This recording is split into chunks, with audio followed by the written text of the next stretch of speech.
2024년 11월 서울 성북동. 새벽 5시 강민주는 침대에서 일어났다. 잠을 이룰 수 없었다.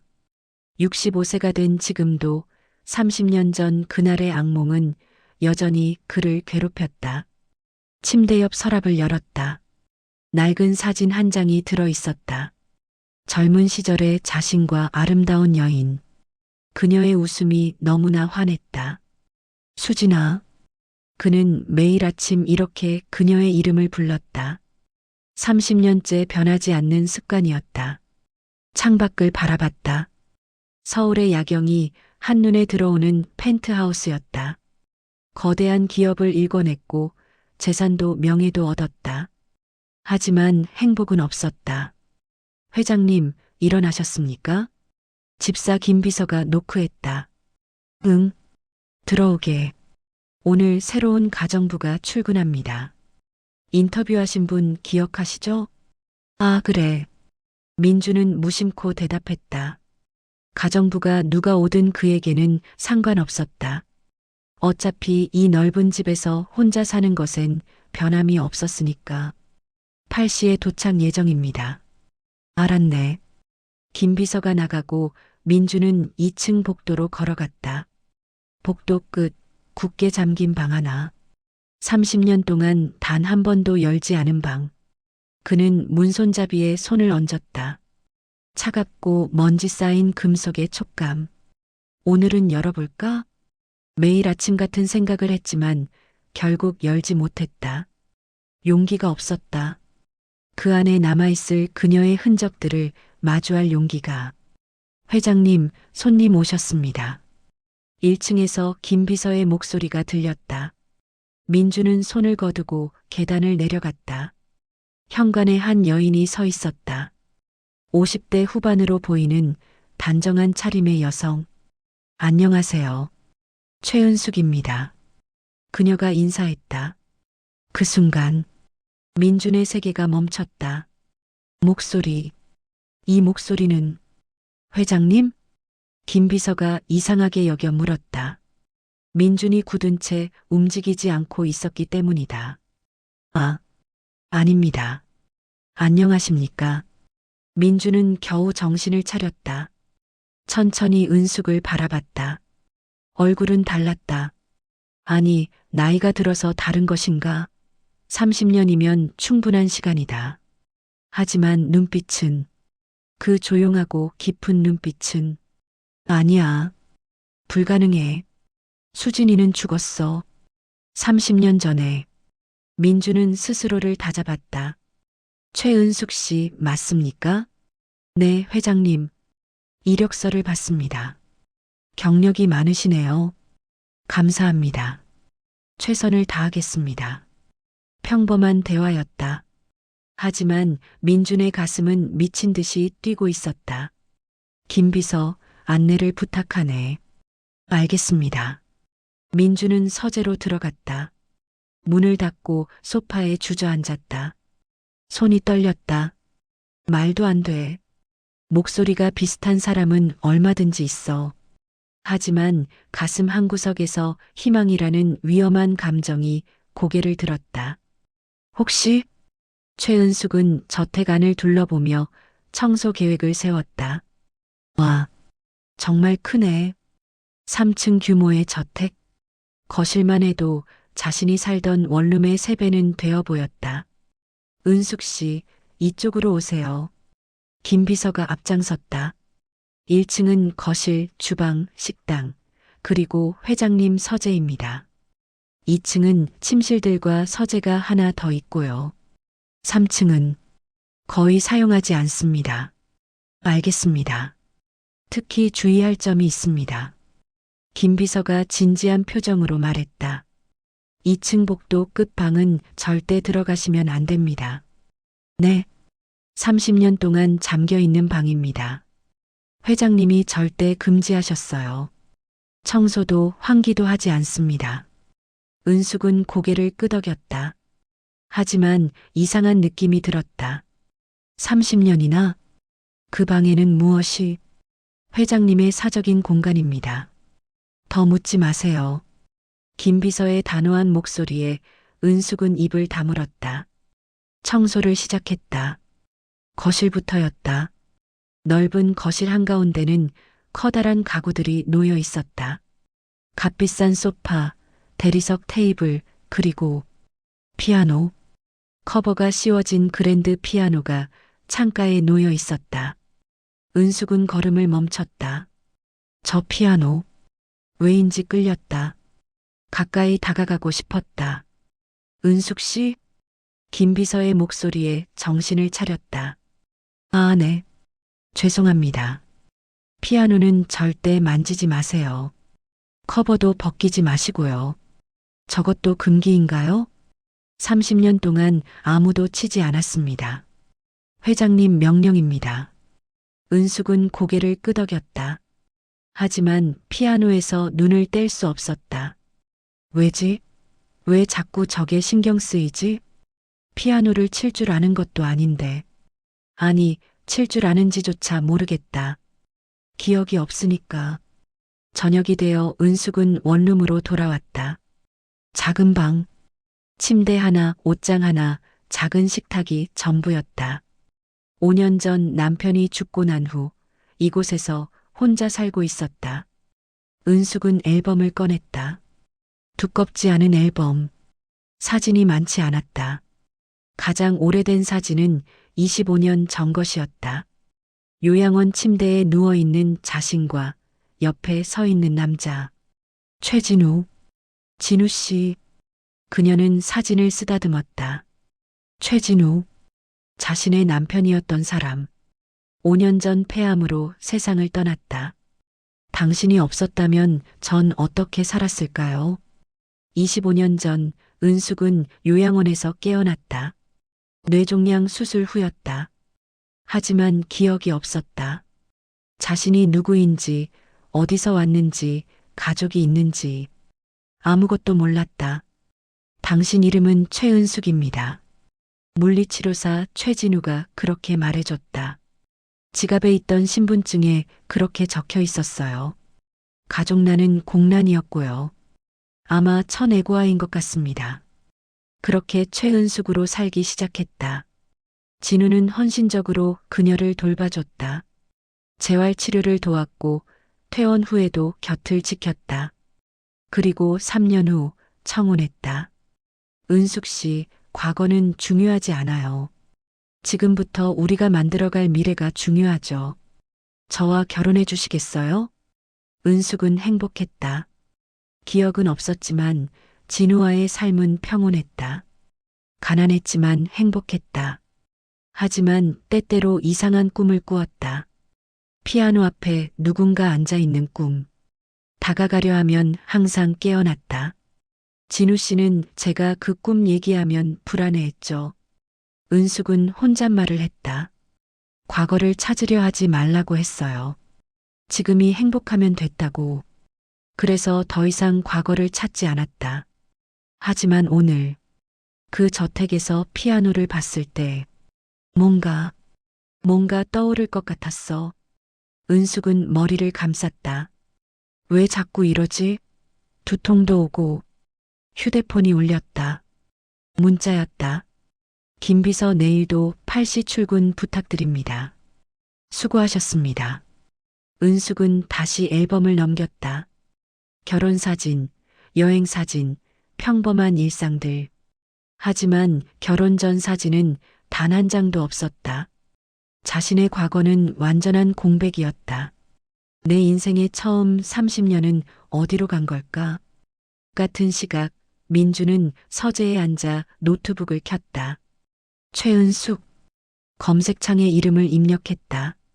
SNS, 뉴스, 모든 것을 뒤졌다. 없어. 흔적이 너무 없어.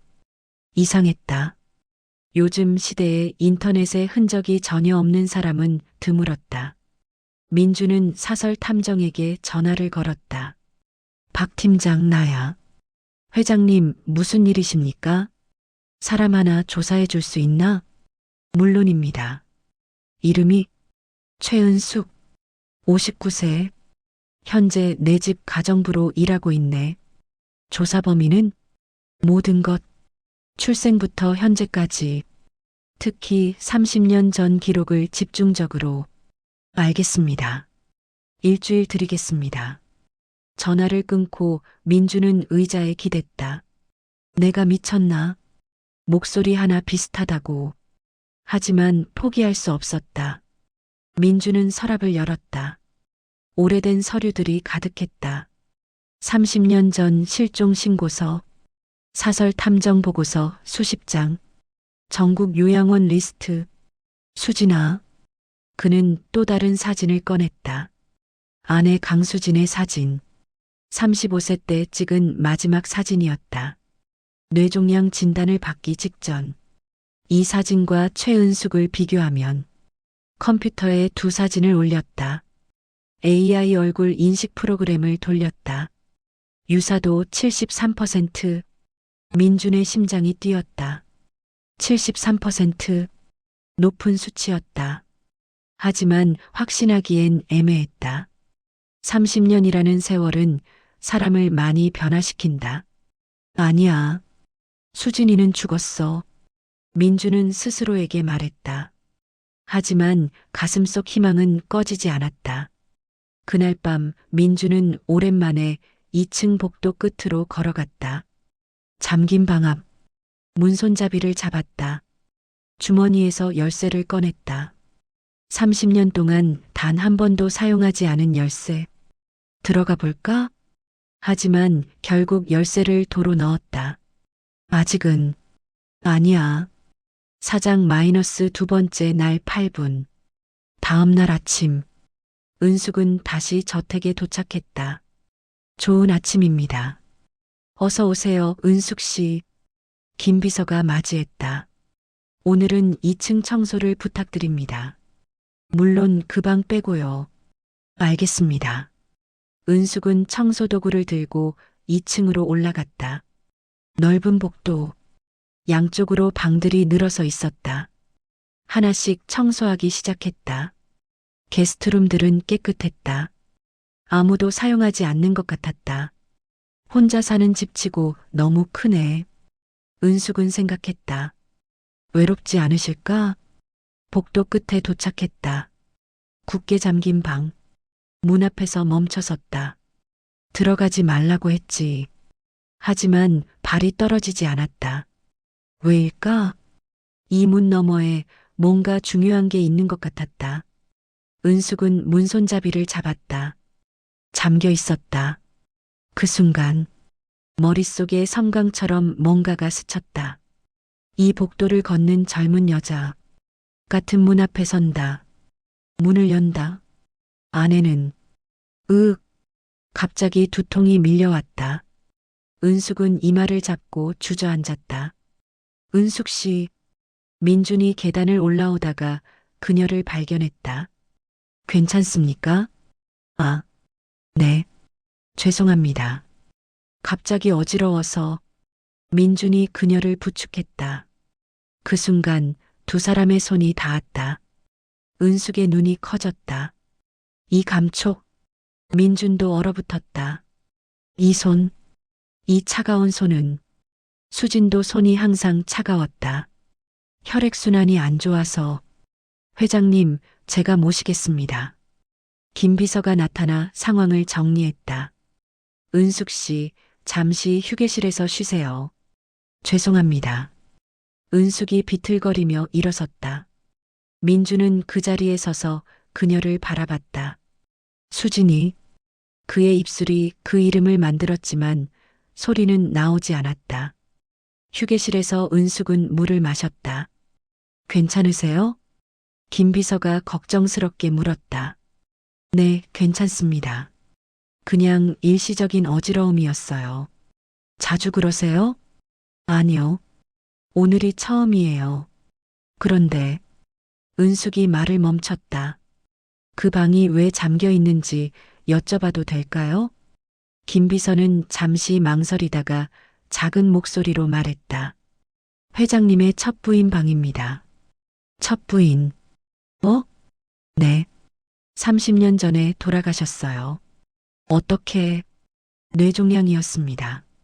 요양원에 입원하셨다가 어느 날 갑자기 사라지셨대요.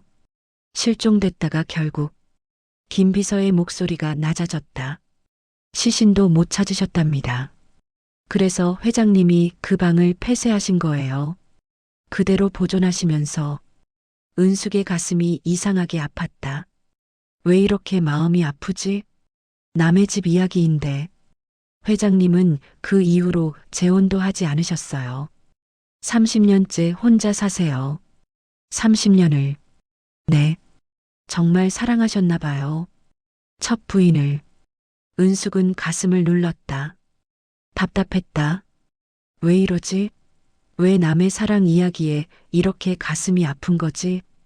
그날 저녁, 은숙은 집으로 돌아와 침대에 누웠다. 두통은 가라앉았지만 기분이 이상했다. 그 방, 그 잠긴 방, 눈을 감았다.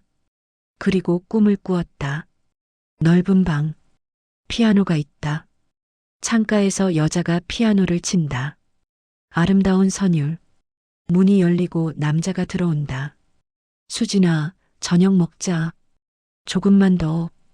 이 부분이 잘 안 돼. 남자가 뒤에서 여자를 안는다. 당신이랑 결혼해서 정말 행복해. 나도. 은숙이 눈을 떴다. 수진. 그 이름. 왜 이렇게 익숙하게 들릴까? 은숙은 일어나 거울을 봤다. 59세의 얼굴. 주름이 있고 세월의 흔적이 역력했다. 나는 최은숙, 최진우의 아내였던 스스로에게 확인했다. 하지만 거울 속 자신이 낯설게 느껴졌다. 같은 시각 민주는 서재에서 오래된 일기장을 꺼냈다. 수진의 일기장, 마지막 장을 펼쳤다. 2024년 3월 15일. 민준에게는 말할 수 없어. 뇌종양 말기라는 걸. 의사는 6개월이라고 했어. 차라리 내가 먼저 사라지는 게 나아. 그가 나를 간병하느라 인생을 허비하는 것보다. 사랑해, 민준. 미안해. 이게 마지막 일기가 될 거야. 민준의 눈에서 눈물이 떨어졌다. 바보, 바보 같은 사람. 30년이 지나도 이 일기를 읽을 때마다 눈물이 났다. 혼자 짊어지려고 했어. 혼자 아파하려고 했지. 민주는 일기장을 덮었다. 그리고 오늘 찍은 CCTV 영상을 켰다. 2층 복도. 은숙이 그 방 앞에서 쓰러지는 장면. 영상을 반복해서 재생했다. 왜 하필 그 방 앞에서? 우연일까? 아니면 박 팀장한테 연락이 와야 할 텐데. 민주는 휴대폰을 확인했다. 아직 연락이 없었다. 빨리 알고 싶어. 그녀가 누구인지. 혹시, 정말 혹시, 기적 같은 일이 일어난 건 아닐까? 다음 날 아침, 은숙은 또 저택에 출근했다. 좋은 아침입니다. 어서 오세요. 어제는 괜찮으셨어요? 네, 죄송했습니다. 오늘은 1층 거실을 부탁드립니다. 은숙은 거실로 갔다. 커버 씌워진 피아노가 여전히 그 자리에 있었다. 만지지 말라고 했지. 하지만 오늘따라 그 끌림이 더 강했다. 은숙은 주변을 살폈다. 아무도 없었다. 조심스럽게 커버에 손을 댔다. 그 순간 전기가 흐르는 것 같았다. 이 느낌. 커버를 조금만 들춰봤다. 검은 광택의 그랜드 피아노. 스타인웨이 로고가 보였다. 와. 은숙의 입에서 감탄사가 나왔다. 왜인지 눈물이 날 것 같았다. 왜지? 왜 피아노를 보는데 눈물이 나려고 하지? 은숙 씨. 뒤에서 민준의 목소리가 들렸다. 은숙이 깜짝 놀라 돌아섰다. 죄송합니다. 그냥, 괜찮습니다. 민준이 다가왔다. 피아노를 좋아하십니까? 잘 모르겠어요. 칠 줄도 아는지 모르겠고. 그런데 이상하게 끌려요. 민준의 눈빛이 흔들렸다. 혹시 쳐보시겠습니까? 네. 커버를 벗겨보세요. 그리고 한번 쳐보세요. 하지만 금지하신 거 오늘은 제가 허락합니다. 은숙은 떨리는 손으로 커버를 완전히 벗겼다. 햇빛을 받은 피아노가 드러났다. 아름다웠다. 앉아보세요. 민준이 의자를 당겼다. 은숙은 천천히 앉았다. 가슴이 뛰었다. 왜인지 모르게 손을 건반 위에 올렸다. 첫 건반을 눌러보세요. 은숙이 떨리는 손가락으로 건반을 눌렀다. 띵 마이너스.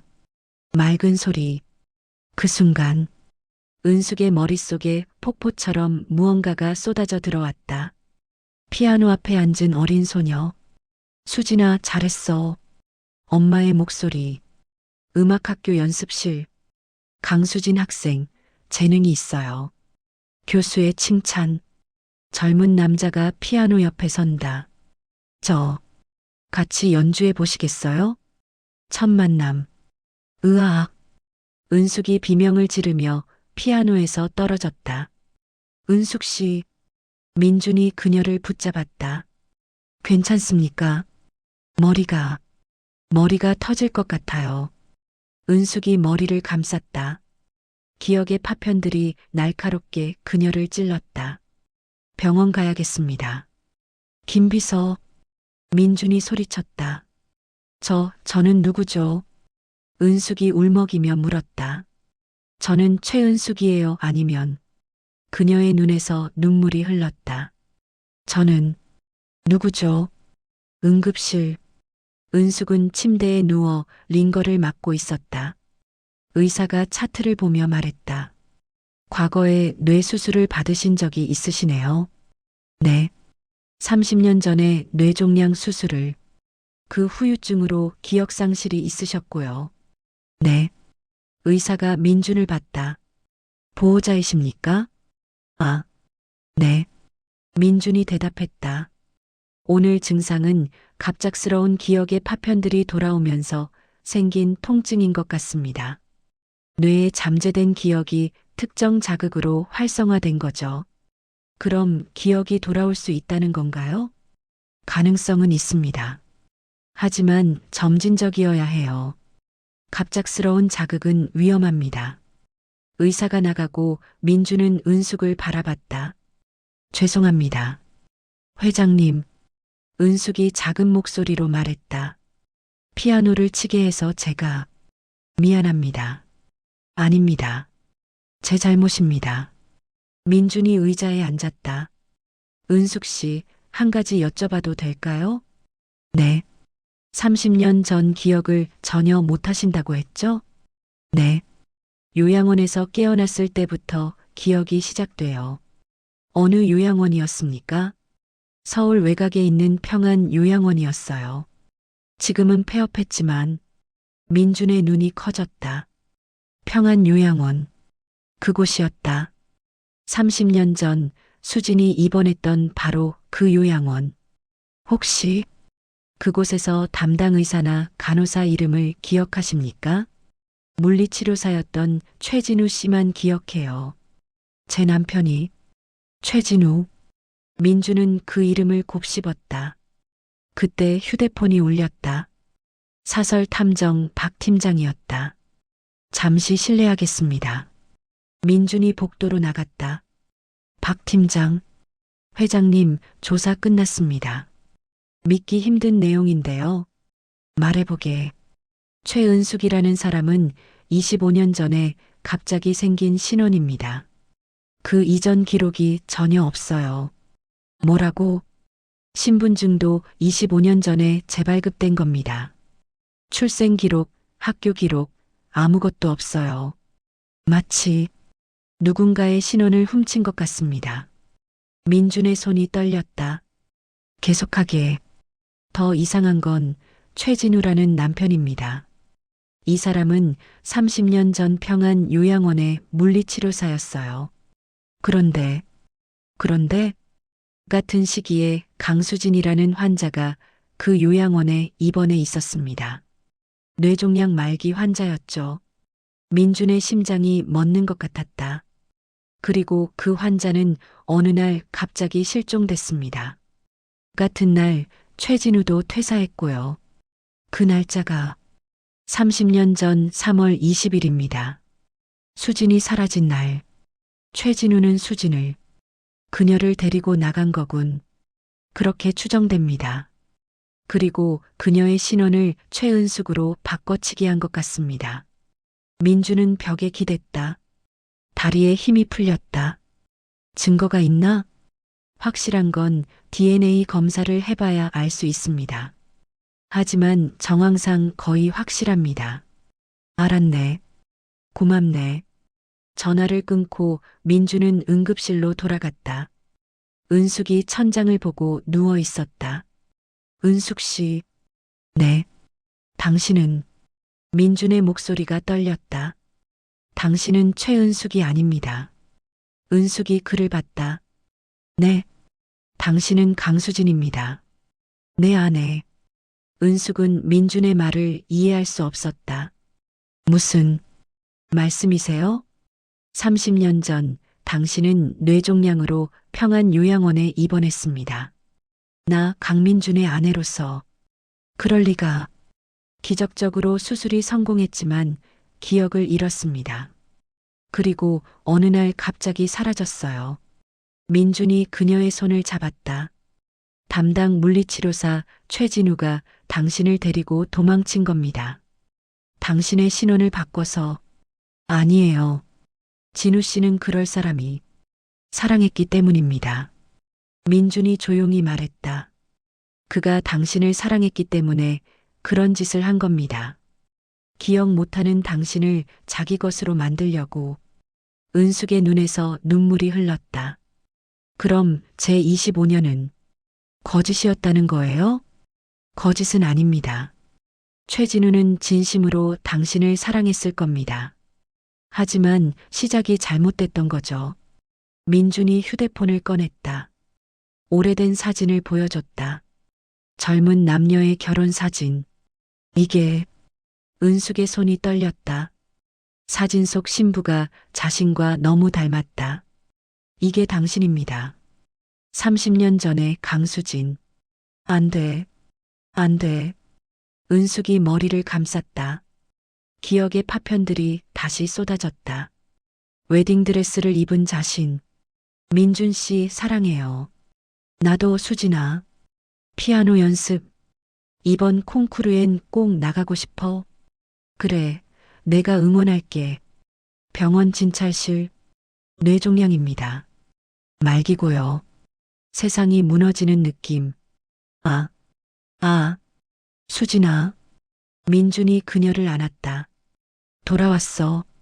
드디어 돌아왔어. 은숙은, 아니 수진은 민준의 품에서 울었다. 30년간 잃어버렸던 기억이 홍수처럼 밀려왔다. 병원에서 돌아온 후 민준은 수진을 저택으로 데려왔다.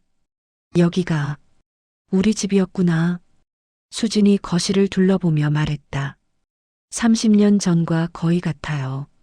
당신이 그대로 보존해뒀군요. 당신이 돌아올 거라고 믿었습니다. 민준이 2층으로 그녀를 안내했다. 이제 그 방을 열어야 할 것 같습니다. 복도 끝 30년간 잠겨있던 방. 민준이 열쇠를 꺼냈다. 준비됐습니까? 수지는 깊게 숨을 들이마셨다. 네. 삐걱 마이너스. 문이 열렸다. 시간이 멈춘 공간. 피아노, 화장대, 옷장, 책상. 모든 것이 30년 전 그대로였다. 아. 수진이 방 안으로 천천히 들어갔다. 화장대 위에 향수병이 놓여 있었다. 먼지가 쌓였지만 여전히 그 자리에. 이 향수, 제가 좋아하던. 옷장을 열었다. 드레스들이 걸려 있었다. 이 옷들. 책상으로 갔다. 악보들이 펼쳐져 있었다. 쇼팽? 제가 연습하던 곡. 그리고 피아노. 수지는 피아노 앞에 앉았다. 건반 덮개를 열었다. 손을 올렸다. 그리고 쳤다. 슈베르트의 즉흥곡. 선율이 흘러나왔다. 서툴렀다. 30년 만이니까. 하지만 손가락은 기억하고 있었다. 민주는 문 앞에서 그 모습을 보며 울었다. 돌아왔구나. 정말 돌아왔어.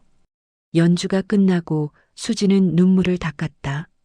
민준 씨, 응, 진우 씨는 왜 그랬을까요? 사랑했기 때문 아닐까요? 하지만 저를 속인 건데 당신을 위한 거라고 생각했겠죠. 기억 못하는 당신을 남편에게 돌려보내는 것보다 자신이 행복하게 해주는 게 낫다고. 수지는 서랍을 열었다. 오래된 편지 한 통이 있었다. 이게 뭐지? 봉투에는 수진에게라고 적혀 있었다.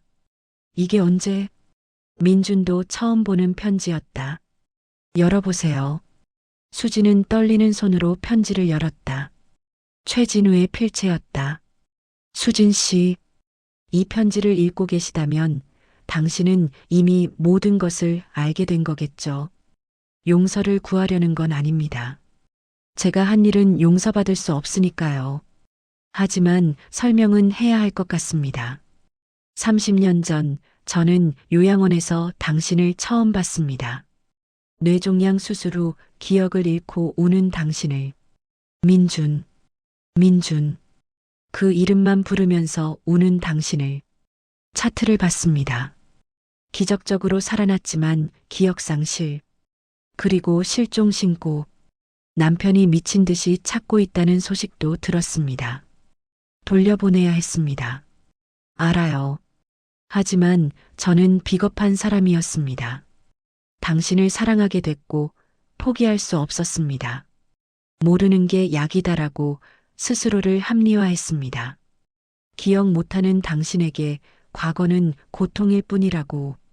제가 새로운 인생을 주는 게 낫다고. 그래서 신원을 바꿨습니다. 최은숙이라는 이름으로. 25년간 당신 옆에 있으면서 매일 두려웠습니다. 언젠가 기억이 돌아올까봐. 언젠가 이 거짓이 들통날까봐. 피아노 앞을 지날 때마다 당신을 다른 곳으로 데려갔습니다. 악기점도 피했습니다. 클래식 음악도 틀지 않았습니다. 당신의 기억을 깨울 수 있는 모든 것을 차단했습니다. 하지만 당신은 행복해 보였습니다. 그게 제 유일한 위안이었습니다. 내가 그녀를 행복하게 하고 있어. 과거를 몰라도 행복해. 이제 저는 떠납니다. 폐암 말기입니다. 당신이 다시 옛 남편을 만나게 될 겁니다. 운명처럼. 이 편지는 그분에게 부탁해서 당신 방에 놓아달라고 했습니다. 강민준 씨 부탁합니다. 제가 그녀에게 줬던 평화를 이제는 진짜 사랑으로 채워주세요. 수진 씨, 미안합니다. 그리고 사랑했습니다. 제 인생의 25년 당신과 함께여서 행복했습니다. 비록 거짓으로 시작했지만 제 사랑만큼은 진짜였습니다. 부디 행복하세요. 마이너스 최진우. 수지는 편지를 읽고 한참을 울었다. 민준도 함께 울었다. 며칠이 지났다. 수지는 저택에 머물며 조금씩 과거를 되찾아갔다. 기억은 파편처럼 돌아왔다. 어떤 날은 선명하게, 어떤 날은 흐릿하게. 오늘은 뭐가 기억나셨어요? 민준이 아침 식사를 하며 물었다. 우리 결혼식 날이요. 비가 왔었죠? 맞아요. 그래서 당신이 우산 쓰고 입장했었죠. 하객들이 다 웃었었어요. 두 사람은 웃었다. 하지만 웃음 뒤에 복잡한 감정이 있었다. 민준 씨, 응. 진우 씨와 보낸 25년도 제 인생이에요. 수진이 조용히 말했다. 분명 거짓으로 시작했지만 그 시간들이 가짜는 아니에요. 알아요. 화도 나고 배신감도 느껴요. 하지만 수진의 눈에서 눈물이 흘렀다. 그분도 저를 사랑했어요. 잘못된 방식이었지만 민준이 그녀의 손을 잡았다. 나도 그분에게 감사해요. 내가 하지 못한 것을 해줬으니까. 당신을 지켜줬으니까. 두 분 다 사랑했어요. 수진이 솔직하게 말했다. 다른 방식으로 다른 시간에. 하지만 진심으로. 그래도 괜찮아요. 민준이 미소 지었다. 우리에게 남은 시간이라도 함께 한다면. 일주일 후, 민준과 수지는 작은 공동묘지를 찾았다. 최진우의 묘지. 여기. 수진이 무릎을 꿇고 꽃을 놓았다. 진우 씨. 그녀의 목소리가 떨렸다. 편지 읽었어요. 바람이 불었다. 화도 나고 원망스러워요. 하지만 눈물이 흘렀다. 고마웠어요. 기억 없이 헤매던 저를 잡아줘서. 민준도 꽃을 놓았다. 최진우 씨, 저는 강민준입니다. 그가 묘비에 대고 말했다. 당신이 한 일은 잘못됐습니다. 하지만 목소리가 떨렸다. 수진을 지켜줘서 고맙습니다. 제가 하지 못한 것을 해주셔서. 두 사람은 한참을 그렇게 앉아 있었다. 진우 씨, 수진이 다시 말했다. 저 이제 돌아가요. 제가 있어야 할 곳으로. 하지만 당신과 보낸 25년도 잊지 않을게요. 그것도 제 인생이었으니까. 부디 편히 쉬세요. 일어서려는데 묘비 옆에 작은 편지 상자가 있었다. 이게 뭐지? 민준이 상자를 열었다.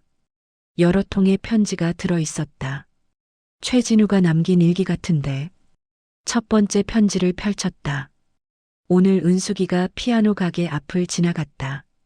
걸음을 멈추더니 한참을 들여다봤다. 기억이 돌아오는 건 아닐까 두려웠다. 다른 곳으로 데려갔다. 두 번째 편지. 은숙이가 클래식 라디오를 듣다가 울었다. 왜 우는지 모르겠다고 했다. 나는 알았다. 쇼팽의 녹턴이었다. 그녀가 제일 좋아하던 곡. 라디오를 껐다. 세 번째 편지. 밤마다 그녀가 꿈에서 운다. 민준, 민준. 그 이름을 부르면서 나는 그녀를 깨운다. 악몽이라고 말한다. 하지만 나는 안다. 그건 악몽이 아니라 기억이라는 걸. 수지는 편지들을 읽으며 울었다. 진우 씨, 이렇게 힘들었구나. 마지막 편지. 폐암 말기 진단을 받았다. 6개월. 은숙이에게 말하지 못했다. 내가 죽으면 그녀는 혼자가 된다. 생활비 때문에 일을 하게 될 것이다. 그래서 준비해뒀다. 강민준 회장 저택에 가정부 채용 공고. 내 친구가 그 집 집사다. 그에게 부탁했다. 은숙이를 꼭 뽑아달라고. 운명처럼 그들이 다시 만나게 해달라고. 민준과 수지는 서로를 봤다. 그렇게 계획한 거였군요. 네. 마지막까지 당신을 생각한 거예요. 수진이 편지들을 가슴에 안았다. 사랑했어요, 진우 씨. 진심으로. 이제 가요. 민준이 그녀의 손을 잡았다. 수진은 저택에서 정식으로 살기 시작했다. 가정부가 아니라 이 집의 주인으로. 하지만 적응이 쉽지 않았다. 이상해요. 수진이 거실에 앉아 말했다. 30년 전 기억은 돌아오는데 여전히 25년간의 최은숙으로서의 기억도 선명해요. 당연합니다. 둘 다 당신이니까. 민준이 옆에 앉았다. 지금 당신은 강수진이자 최은숙이에요. 두 삶 모두 진짜입니다. 하지만 헷갈려요. 제가 누군지 천천히 찾아가면 됩니다. 그날 저녁 수지는 피아노 앞에 앉았다. 30년 만에 제대로 연습을 시작했다. 서툴렀다. 손가락이 예전 같지 않았다. 괜찮아요. 민준이 옆에서 악보를 넘겨주며 말했다. 시간이 해결해 줄 거예요. 30년을 잃어버렸는데 시간이. 우리에게는 남은 시간이 있잖아요. 수지는 민준을 봤다. 당신은 왜 이렇게 착해요? 착한 게 아니라 사랑하니까요. 30년을 혼자 기다렸잖아요. 원망스럽지 않아요? 원망할 게 뭐가 있어요. 당신이 돌아왔는데. 민준이 그녀의 손을 잡았다. 다시 결혼해 줄래요? 네. 우리 다시 결혼해요. 새로운 시작으로. 수진의 눈에서 눈물이 흘렀다. 네, 좋아요. 하지만 행복은 오래가지 않았다. 어느 날 밤 수진은 악몽을 꾸었다. 병원 침대. 수진 씨, 뇌종양이 재발했습니다. 의사의 차가운 목소리. 진우가 손을 잡아준다. 괜찮아요. 제가 있잖아요. 내 기억은, 내 과거는 몰라도 괜찮아요. 저랑 새로 시작해요. 수진이 비명을 지르며 깼다. 수진아. 민준이 불을 켰다. 악몽이야. 괜찮아. 아니에요. 아니에요. 수진이 울며 민준을 안았다. 저는 두 삶 사이에서 갈라지고 있어요. 무슨 말이야? 강수진으로서 당신을 사랑하고 최은숙으로서 진우 씨를 그리워해요. 두 감정이 동시에 있어요. 민주는 그녀를 꼭 안았다. 괜찮아. 그래도 괜찮아. 다음 날 수지는 혼자 산책을 나갔다. 가로수 길을 걷다가 작은 피아노 학원 앞에서 멈췄다. 아이들이 피아노를 치고 있었다. 나도 저랬었지. 어렸을 때. 학원 문을 밀고 들어갔다. 어서 오세요. 원장이 맞이했다. 혹시 여기서 레슨 받을 수 있을까요? 물론이죠. 성인반도 있어요. 제가 30년간 안 쳤거든요. 괜찮습니다. 천천히 다시 배우시면 돼요. 수지는 등록을 했다. 다시 시작하자. 천천히. 집으로 돌아오니 민준이 서재에서 나왔다. 어디 갔다 왔어요? 피아노 학원 등록했어요. 정말요? 네. 다시 배울 거예요. 처음부터. 민준이 웃었다. 좋은 생각이에요. 민준 씨. 응? 저 하나만 물어봐도 될까요? 뭐든지.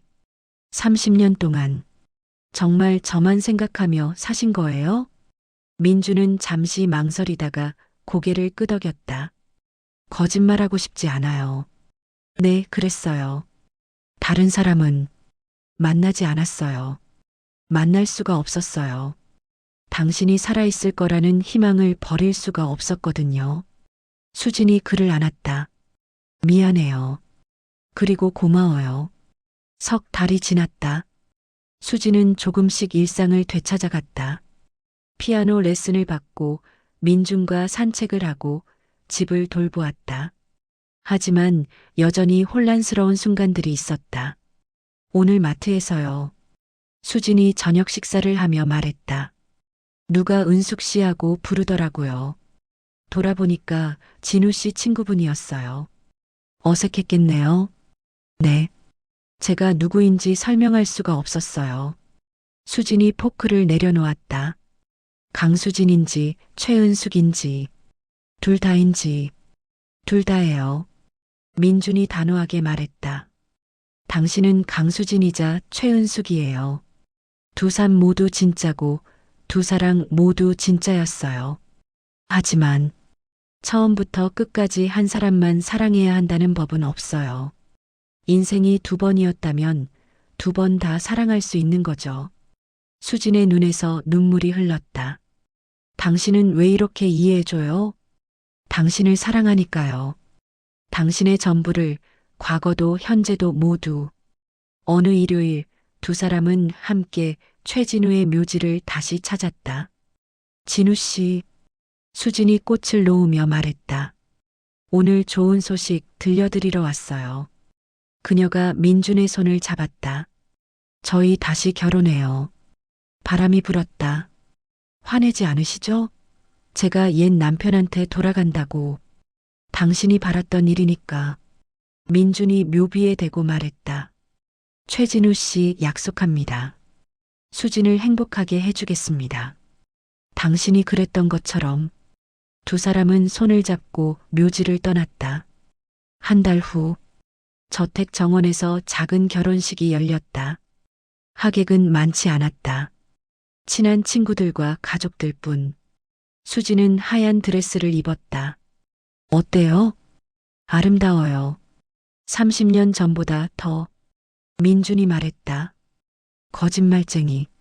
진심이에요. 식은 간소했다. 주례 없이 두 사람이 서로에게 서약을 했다. 저 강수진은. 수진이 말을 시작했다. 아니, 강수진이자 최은숙은. 하객들이 웃었다. 강민준 씨를 다시 한번 남편으로 맞이합니다. 잃어버린 30년을 되찾을 수는 없지만 남은 시간 동안 최선을 다해 사랑하겠습니다. 민준의 차례였다. 저 강민준은 강수진을 다시 아내로 맞이합니다. 30년을 기다렸습니다. 그리고 다시 만났습니다. 이번에는 놓지 않겠습니다. 죽음이 우리를 갈라놓을 때까지. 두 사람이 키스했다. 박수가 터져 나왔다. 피로연은 거실에서 열렸다. 수진이 피아노 앞에 앉았다. 오늘 특별한 연주를 준비했어요. 손가락을 건반 위에 올렸다. 슈베르트의 즉흥곡. 30년 전 치던 그 곡. 처음에는 서툴렀다. 하지만 점점 매끄러워졌다. 손가락이 기억을 되찾았다. 하객들이 조용히 들었다. 민주는 눈을 감고 들었다. 눈물이 흘렀다. 연주가 끝나고 긴 여운이 흘렀다. 수진이 일어나 인사했다. 감사합니다. 30년 만에 완성한 연주였습니다. 박수가 쏟아졌다. 결혼 후 1년이 지났다. 두 사람의 일상은 평범했다. 아침에 함께 산책을 하고 낮에는 각자 일을 했다. 민주는 회사를 후배에게 물려주고 반은퇴 상태였다. 수지는 피아노를 가르치기 시작했다. 작은 학원을. 오늘 학생이 한 명 더 늘었어요. 수진이 저녁에 말했다. 70세 할머니세요. 평생 피아노 배우고 싶었대요. 멋지네요. 저도 그랬어요. 모르는 게 약이라고 살았는데 알고 나니까 더 좋아요. 뭐가요? 제 인생이요. 복잡하지만 풍부해요. 민준이 웃었다. 나도 그래요. 하지만 평온한 일상 속에서도 가끔 과거가 찾아왔다. 민준 씨. 어느 밤 수진이 말했다. 오늘 꿈에 진우 씨가 나왔어요. 그래요? 웃고 있더라고요. 잘 살아라고 하면서. 그분도 기뻐하실 거예요. 당신이 행복한 걸. 두 분 다 사랑한 게 잘못은 아니겠죠? 아니에요. 두 분 다 당신의 인생에서 중요한 사람이었어요. 수진이 민준을 안았다. 고마워요. 이해해줘서. 2년이 지난 어느 날, 수진이 작은 음악회를 열기로 했다. 제자들이랑 함께하는 발표회예요. 좋은 생각이에요. 마지막에 제가 독주를 할 건데. 어떤 곡? 슈베르트 즉흥곡이요. 그리고 수진이 악보를 꺼냈다. 쇼팽 녹턴. 진우 씨가 좋아하던 곡이요. 두 곡 다 치는 거예요? 네. 두 분 모두를 위한 연주예요. 음악회 당일. 작은 홀이 사람들로 가득 찼다. 수진의 제자들이 먼저 연주했다. 그리고 마지막 수진의 차례. 오늘 두 곡을 연주하겠습니다. 그녀가 마이크에 대고 말했다. 첫 번째 곡은 제 남편을 위한 곡입니다. 슈베르트 즉흥곡을 쳤다. 민주는 객석에서 눈물을 흘렸다. 그리고 두 번째 곡은 수진의 목소리가 떨렸다. 제 인생에서 또 다른 중요한 분을 위한 곡입니다. 쇼팽 녹턴을 쳤다. 연주가 끝나고 긴 박수가 쏟아졌다. 수진은 인사를 하며 하늘을 올려다봤다. 잘 들리셨죠, 진우 씨? 5년 후, 민주는 70세, 수진은 65세가 되었다. 두 사람은 저택 정원에 앉아 있었다. 여보, 응? 후회는 없어요? 뭐요? 30년을 잃어버린 것. 민준이 수진의 손을 잡았다. 후회는 없어요. 당신을 다시 만났으니까. 저도요. 수진이 미소 지었다. 25년간 다른 사람과 살았지만 그것도 제 인생이었고 지금 이렇게 당신과 함께 있으니까 의미가 있는 것 같아요. 우리 참 복잡한 인생을 살았네요. 그래도 행복했어요. 그때 집안에서 피아노 소리가 들렸다. 손녀가 피아노를 치고 있었다. 민준의 조카딸의 딸이었다. 할머니가 가르쳐 주신 곡이에요. 슈베르트 즉흥곡이었다. 저 아이도 피아니스트가 되겠대요. 그럼 할머니가 잘 가르쳐 줘야죠. 두 사람은 손을 잡고 석양을 바라봤다. 여보, 응? 다음 생에서는 처음부터 끝까지 함께해요. 그럼요. 헤어지는 일 없이 약속해요. 두 사람은 키스했다. 석양이 아름다웠다. 그들의 인생도 그 끝이 아름다웠다. 인생은 때때로 우리에게 두 번의 기회를 준다. 첫 번째 기회를 놓쳤다고 슬퍼하지 마라. 두 번째 기회가 올 수도 있으니까. 그리고 그 두 기회 모두 의미가 있을 테니까.